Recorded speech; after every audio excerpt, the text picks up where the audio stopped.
traz dentro de si o poder de destruir. A frase que eu falei agora há pouco foi mais light. Ele traz dentro de si o poder de submeter o outro à sua vontade. A Suprema Corte enxergou o poder de destruir. E, por conta disso, esse poder não seria admissível dentro de uma federação. E olha que curioso, a Constituição americana não contém nenhuma regra expressa de imunidade tributária. Eles extraem isso dos princípios, principalmente do princípio federativo, que demonstra que os entes autônomos teriam essa autonomia ameaçada se, por um acaso, se autorizasse a cobrança de imposto do patrimônio, renda e serviços uns dos outros. Então, aquelas regrinhas que aparecem a partir do artigo 150 da Constituição, as limitações constitucionais ao poder tributar, a maioria delas configuram cláusulas pétreas. Boa parte por configurarem justamente o que a gente vai tratar aqui durante essa palestra, que são as garantias individuais do contribuinte. E uma outra parte por proteger o pacto federativo, como esse caso aí que nós citamos. Muito bem, eu estou falando sempre do artigo 150 da Constituição como uma referência, porque na realidade a gente deve lembrar que a Constituição, quando fala nas cláusulas pétreas, ela não diz apenas que são cláusulas pétreas os direitos e garantias do artigo 5º ou do artigo 150. Direitos e garantias individuais, se assim configurados, obviamente estarão protegidos por cláusula pétrea, onde quer que estejam. E existem limitações ao poder de tributar fora do artigo 150. O próprio artigo 5º, tão estudado da Constituição Federal, tem algumas limitações tributárias. Vocês devem lembrar que a Constituição diz que são a todos assegurados, independentemente do pagamento de taxas, o direito de petição e o direito de certidão. Então eu estou dizendo, Estado, você não pode cobrar o tributo da espécie taxa pela expedição de uma certidão. Então nós temos garantias individuais permeando toda a Constituição e algumas delas são garantias eminentemente tributárias. E todas elas estão protegidas por cláusula pétrea, de forma que a gente deve considerar inconstitucional qualquer tentativa de aboli-las ou de fragilizá-las, o que tem sido mais comum na prática. Muito bem, o artigo 150 começa a enumerar essas garantias, dizendo basicamente o seguinte, que, sem prejuízo de outras garantias asseguradas ao contribuinte, é vedado à União, aos Estados, ao DF e aos municípios. Então, são vedações, são limitações ao poder de tributar. Percebam desde já que a lista de garantias que a Constituição vai estabelecer nesse artigo não é uma lista exaustiva. Pela própria leitura do dispositivo, dá para perceber isso. O dispositivo já começa dizendo que essas garantias vão existir sem prejuízo de outras. Outras existem, como nós já falamos, na própria Constituição, e existem outras garantias também, algumas limitações que podem ser estipuladas em lei. Há algum tempo já tramita no Congresso Nacional o Código de Defesa do Contribuinte, que sempre que está perto de ser aprovado, quando há alguma ânsia de aprovar novamente, o pessoal da Receita Federal, eu fui auditor da Receita Federal durante um tempo, e o pessoal da Receita faz pressão para que não se aprove, porque há um entendimento dentro do órgão, segundo o qual esse código seria um código de defesa do sonegador, por trazer garantias demais. Mas eu só quero que percebam que nada impede que outras garantias sejam estipuladas na lei. Porque as garantias, quando a gente diz que aquilo ali é cláusula pétrea, aquilo ali é uma pauta mínima. Eu estou te garantindo certos direitos. Se o Estado quiser garantir mais, andar mais, ele pode fazê-lo tranquilamente.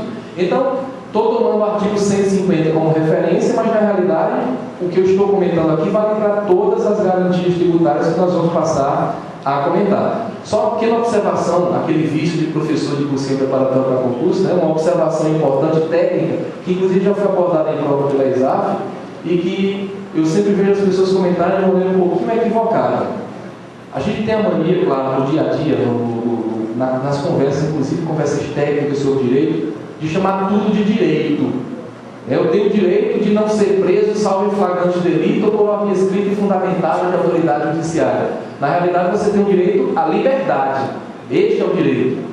A regra que diz que você não pode ser preso, blá, blá, blá, blá, blá, blá, é uma garantia que protege a liberdade. Então, as regras que nós vamos estudar são garantias, na realidade, do contribuinte. Quando eu falo, por exemplo, que não pode ser tributada determinada situação, aquilo ali é uma garantia protetiva do patrimônio, e aquilo ali é que é o direito. Eu lembro que eu tinha uma turma que estava se preparando um curso para analista de finanças e controle, e em 2005 a ESAF fez uma questão de prova perguntando assim: o princípio da noventena, a regra dos 90 dias, direito individual do contribuinte não é aplicável ao imposto de renda. Estava tudo certo, mas eles acham que estava errado, que isso não era um direito, era uma garantia. Sacanagem, né? Desculpa a expressão, mas pode falar, né? Então, no final das contas, garantias individuais são as que nós vamos analisar a partir de agora. A Constituição traz uma sequência de garantias, e claro, não há tempo aqui para que a gente vá discorrer sobre todas essas garantias.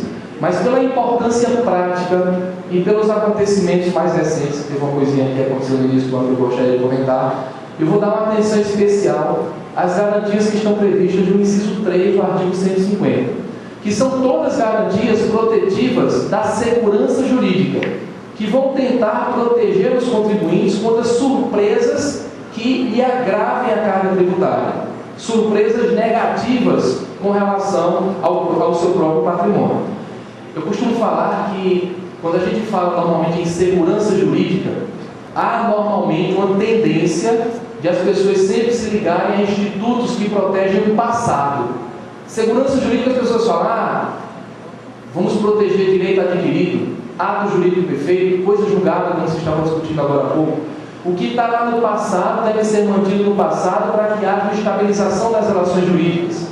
A gente também fala de prescrição, proteção ao passado, de decadência, como bem conhece o pessoal que gosta pelo Vasco da Gama. Então as pessoas falam de institutos que protegem o passado normalmente. Mas aqui, se tratando de direito tributário, a proteção ao passado não é suficiente para nos trazer segurança jurídica. Imagine o seguinte, um exemplo até que cito no meu livro, um pouquinho mais menos coloquial do que eu vou fazer aqui. Imagine que vocês saiam desse evento agora e andando aí por Teresina, parem na frente de uma concessionária da Ford e olhem, que lindo esse Ford Fusion. Eu gostaria bastante de ter um carro como esse. E chegue lá para o vendedor e pergunte para ele, por quanto é que você pega meu Ford Ka? Aí o cara olha lá, dá aquele precinho lá embaixo, né? Aí você imagina o que é que você tem na poupança lá para fazer um complemento e diz, bem, estão faltando tantos mil reais. Como é que você parcela isso? Hoje em dia o cara vai dar uma resposta assim, eu posso parcelar em 12 vezes, 24, 48, 72. E o normal é que as pessoas raciocinem da seguinte forma: se eu parcelar em 72 vezes, eu vou ter uma folga maior, mas eu vou pagar uns 3 carros como esse, né? Com a quantidade de juros, e até o Ford Ka que eu estou dando eu vou pagar de novo. Eu devo parcelar no mínimo de quantidade de parcelas que eu puder, mas as pessoas também verificam que isso tem um limite, porque se as parcelas forem muito pequenas, o seu salário não vai dar para pagar. Suponha que você seja daquele que diga, bem, vou dividir em 12 vezes, vou ficar no gogó durante esses 12 meses. Daqui a 12 meses o carro é meu. Eu não compro um pirulito a mais durante esses 12 meses, mas o carro vai ser meu daqui a 12 meses. Então você compra o carro, leva o carro para casa, não bota na garagem, é o primeiro dia que tem que o vizinho ver, deixa na frente de casa. E quando você entra em casa, você liga a televisão e vê o William Bonner lhe avisar que aumenta a alíquota do imposto de renda das pessoas físicas. Aí você pega seu contra-cheque, analisa qual é o impacto daquele aumento de alíquota sobre os seus rendimentos e verifica que o Ford Fusion não mais vai ser pago daquela forma. Vejam que se a gente disser o passado está garantido, porque eu não vou cobrar esse tributo retroativamente, vou cobrar só a partir de agora, isso não vai resolver esse problema, porque a economia no mundo todo evoluiu muito, mas o aperto econômico continua tendo apenas 2 soluções: ou você diminui suas despesas, ou você aumenta suas receitas. Só existem essas soluções. Aumentar a receita para quem já tem um trabalho formal, ocupando boa parte do dia, arranjar um bico, não é uma coisa que se faz de uma hora para outra. Diminuir despesas também é bastante difícil, porque as pessoas têm compras parceladas, têm cartão de crédito, então diminuir despesa para o mês que vem é muito difícil. Diminuir despesa, você precisa de um tempinho a mais. E aí você precisa de uma segurança que não proteja apenas o passado, também proteja ao menos um futuro próximo. E aí vem a Constituição Federal, no seu texto originário já em 88, dizendo que a cobrança daquele novo tributo só poderia ser feita a partir do primeiro dia do exercício seguinte. Isso parece ser uma garantia grande, né? Só no ano que vem, mas a mania, que falam que é brasileira, mas é uma mania até latina, né, de deixar tudo para a última hora,